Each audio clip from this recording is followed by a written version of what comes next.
Francoski Le Figaro je objavil, da Francozi pripravljajo neko koalicijo 12 držav, ki bo dala 120 milijonov evrov Palestincem.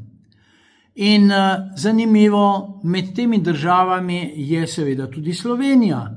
Ampak ni pa Nemčije, ni Avstrije, ni Češke, ni Poljske. Skratka, mi se silimo tja, kjer nimamo kaj početi in dali bomo 120 milijonov za Palestince, za naše bolane otroke, ki jih je pa Svoboda, stranka Svoboda v parlamentu enostavno odrinila in vrgla v stran.